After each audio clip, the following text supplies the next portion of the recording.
கர்த்தருடைய நாமத்துக்கு மகிமையுண்டாவதாக. இன்றைய வார்த்தை ஏசாயா 58:8.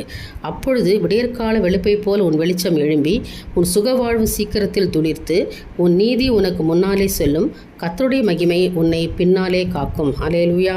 எனக்கு அருமையானவர்களே, ஆண்டவருடைய பிரசன்னம் இன்றைக்கு உங்களோடு இருக்க போகுது.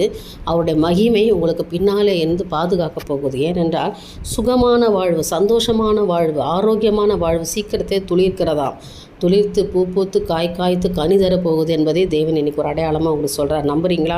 ஒரு ஆமேன்னு சொல்லுங்கள். ஏனென்றால் விடியற்கால வெளுப்பு எப்படி ஒரு பிரகாசமாக இருக்குதோ, ஒரு மகிமையாக இருக்குதோ, அப்படியாய் உங்கள் வாழ்க்கையில் ஒரு வெளிச்சம் எழும்பும். இருள் மறைந்து போகும். கர்த்தரே உங்களுக்கு நித்திய வெளிச்சமாக இருப்பார். உங்கள் துக்க நாட்கள் முடிந்து போகும். ஏனென்றால் உங்கள் நீதி உங்கள் முன்னாலே செல்லும். கர்த்தருடைய மகிமை உன்னை பின்னாலே காக்கும்.